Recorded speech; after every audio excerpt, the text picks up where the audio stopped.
babies and infants understand differences in gender. All right, y'all. Good morning, afternoon, or evening, whenever you're tuning in. I'm grateful to have you here, and I know I'm a few months late, but we got Matt Walsh from the Daily Wire and what looks like some wannabe women in the building today. I'm sure this is going to be a doozy. Make sure you stay till the end if you want to hear my thoughts and biblical perspective. Let's get it popping. With the fluidity of these things, how do I know if I'm a woman? You know, That's a great question. I like scented candles. And Yeah. I've watched Sex and the City. Yeah. Yeah. So how do I know? Yeah, Matt, that question right there, like that question is like when it's asked with a lot of curiosity, right? That's the beginning of a lot of people's like gender identity development journeys. If my mom who gave birth to me is a woman, and my wife is a woman, though I haven't asked her. Maybe I should.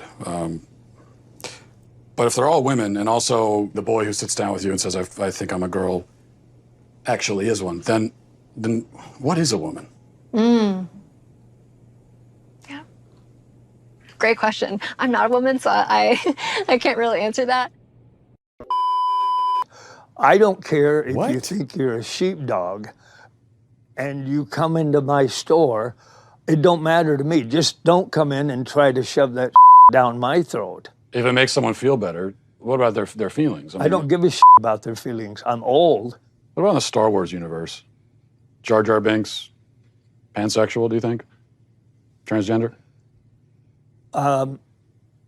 Why would I even care? If it's his truth. Well, it ain't true. You're not a scientist, you're not a gender studies major, or are you? No. No? Okay. How do you know that you're a man? How do I know that I'm? I guess because I got a. So what? Facts. What is a woman?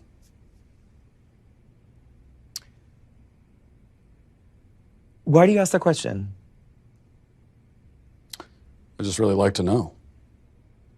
What do you think the answer to that question is? Question with a question. Can't answer it. Well, I'm asking. That's why I came to a college professor who's this is what you do. What other kinds of answers have you gotten? Educated fool. Prime example. Another one. Doesn't matter how much time you spend in books and in school and wherever you get your information and knowledge at, if you can't think logically and don't know basic, just sub-level common sense, reality, what are we doing? Leftist ways of thinking. A lot of like this, where you're not answering, and I've gotten a lot of that. So I think it's interesting that you say that some of the people you've interviewed have been reluctant to answer it, and I think that has a lot to do with the questions that preceded it and the way that you've conducted yourself in the interview. how have I conducted myself? How do you think you've conducted yourself? You just really don't want to answer the questions, do you? That's all. I came today very willing and enthusiastic about answering questions about women's and gender sexuality studies, which is the work that I do. You wanted to answer questions about women's studies, and so shouldn't the first answer you should be able to provide is what exactly is a woman? You'd think. For me, it's actually a really simple answer, and that's a person who identifies as a woman. But what are they identifying as? As a woman. But what is that? As a woman. You've got to be kidding me. Do you know what a circular definition is? I do. Well, give us an answer. It's sort of like what you're doing right now, where a woman is a woman. Mm-hmm. Well, because you're seeking what we would call in my field of work an essentialist definition of gender. I think it sounds like you would like me to give you a set of biological or cultural characteristics that are associated with one gender or the other. I'm not seeking any type of definition. I'm just seeking a definition. Yeah, and I gave you one. Sure. At what age can a child first begin to transition into another gender or identify themselves as a gender different from how they were born? Yeah. Well, I mean, there's research and data that show that babies and infants understand differences in gender. No, they don't. I don't know if you've ever heard of people in the trans-abled community. These are people who are physically able-bodied but feel like they should be disabled or identify as such. For example, a man who has two arms but feels like he should have one. If a man in this kind of marginalized community went to the doctor and said, I want to have my arm cut off. Do you think that? That doesn't have anything to do with gender identity. Well, it's It's the same line of thinking. Someone's self-identity, how someone identifies. That's someone who has and I'll accept it as a mental diagnosis, a psychiatric condition. I don't even pretend to know what aptomenophilia is all about. But somehow it's the idea that you're fascinated or charmed by having a limb or part of a limb missing. Okay, I would say that's The same thing. pardon my non-medical language, kooky. You don't see any? You think this is totally irrelevant? Yep. Oh my goodness, y'all. I need a minute. Kooky, that about sums it up from that entire realm of thinking that it's not the same thing, that because you feel like something isn't a mental condition. Just because you feel a certain way and you want to change it doesn't mean you can. Doesn't make it a fact, doesn't make it any more reality just because you're in denial, because you're playing fiction and you're role playing. I was very impressed with how Matt kept a straight face during all of these interviews. And I know there's a whole lot more. It's a whole film, a whole documentary, whatever you want to call it. Y'all let me know if I need to check it out. I think it's pretty self-explanatory. I need to dive into it, but I wanted to see what it was all about first and get some of the best moments. This is what happens when enough people aren't taught the value of the word no. I'm a pimp slap you. Say it again. Can't do it. No comprende, not gonna happen. And clearly the spirit of confusion has stepped up its game.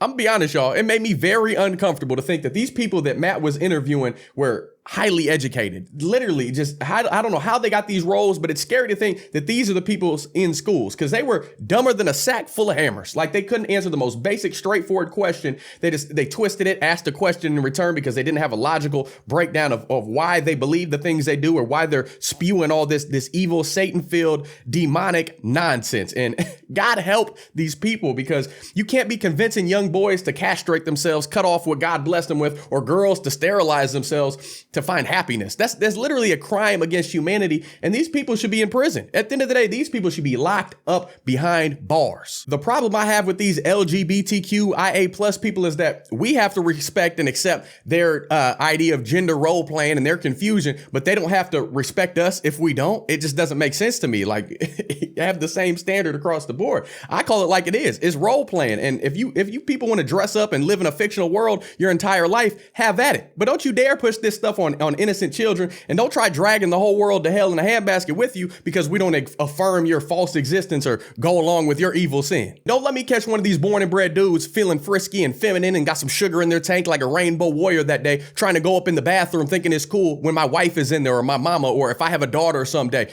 No!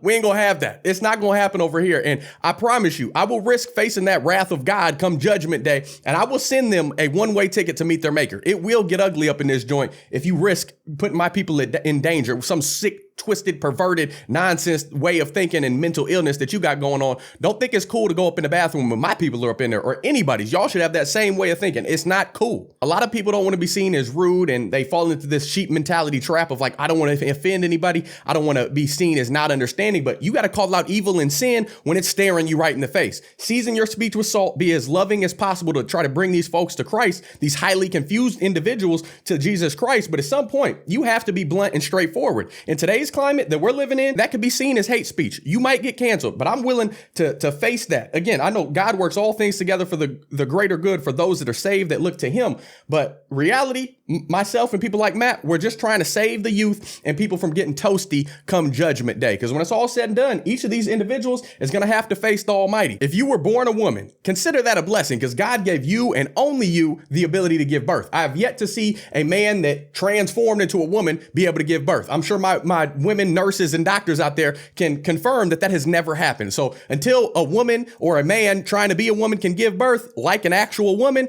it's not going to happen. I'm not going to identify with you as whatever, a she, her, him, his, bird, cat, nothing. Man, woman. God created men and women in his image, in his likeness, for a purpose, to complement each other in unity, in marriage. Now, with that blessing, it comes things like menstrual cycles, tampons, bleeding, cramps, all that sort of stuff. But I'm sure y'all women can handle that, because y'all got a lot more intuition than us as men. If you were born with a penis like myself, I'm perfectly content with sacrificing my ability and having a little less intuition than my wife. I'm cool with that. That's the way God made us. I think it's a beautiful thing. I can't thank Matt and the crew enough, because it's sad that today's day and age, people genuinely seem to hate children, and they're sexualizing them to the point that they convince them to butcher their genitals. Like they're literally chopping off their parts or trying to change and exchange. And God ain't a pawn shop. You can't change and exchange and get back a refund on what he blessed you with, how he formed you in the womb.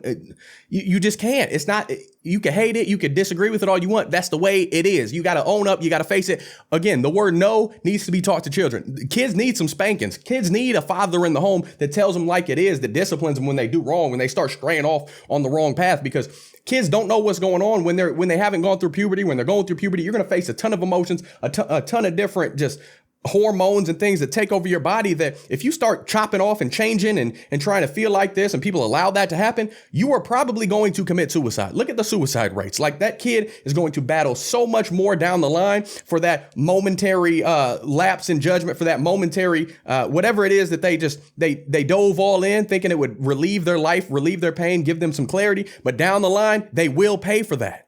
I just hope and pray that this right here reaches millions of people struggling with indoctrination, whether it's my video, whether it's Matt's video, whether it's both together, giving you all a broad range of a viewpoint of how wrong this is. That's my goal for this right here, that it reaches some people struggling, that they don't know the truth, that they don't know the dangers of how evil and twisted this is. I know I'll probably gonna get some hate for this, but I still want to hear y'all thoughts on it. Comment your thoughts below. Let's keep this conversation rolling. We can still be respectful, still be civil. We could possibly even be friends. Unless you're way off the wall and you think this is okay, y'all let me know why you think it's okay. Give me an answer on why this is acceptable, why it's okay to be trans, or why it's not. I want to hear what y'all got to say down below. If you like these sort of videos, don't forget to like, subscribe, hit that notification bell if you're new so you can stay up to date on all future videos I post.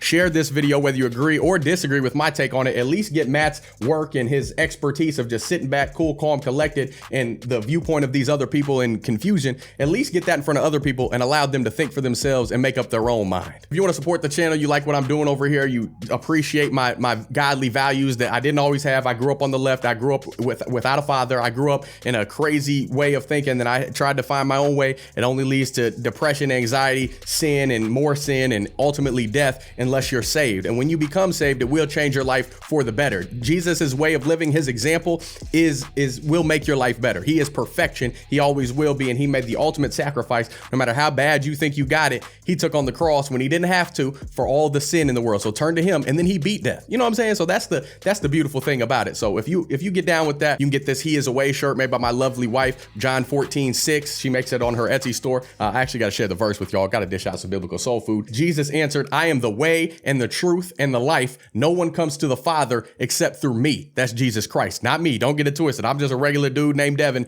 Thank the Lord for saving me and allowing me another day on this side of the grass. So when you turn to Jesus, you don't have to keep trying to figure it out on your own. You don't have to face these demons on your own. You can lean on him. His yoke is easy, burden is light. You can lean on his understanding, because your way of thinking is of this world. We need to start thinking godly and a whole lot less worldly, because none of this stuff, you can't take it with you. All this lust and perversion and sexual temptation, desire, and sin is going to lead you down a slippery slope to where it gets hot and toasty. And that's not the way to go. You can beat that. You can strive for perfection in God and Jesus Christ when you are saved, when you accept Jesus Christ as your Lord and Savior. But I go on and on about this stuff all day long. I'm passionate about it. It changed my life. I know it'll change yours for the best. But I love y'all. Until next time, Godspeed. I'll be praying for you and all these people that we just witnessed and whoever else is in the film. I'll be praying for all of them that they become saved and change their crazy ways of living. But hey, Godspeed. I'm gone.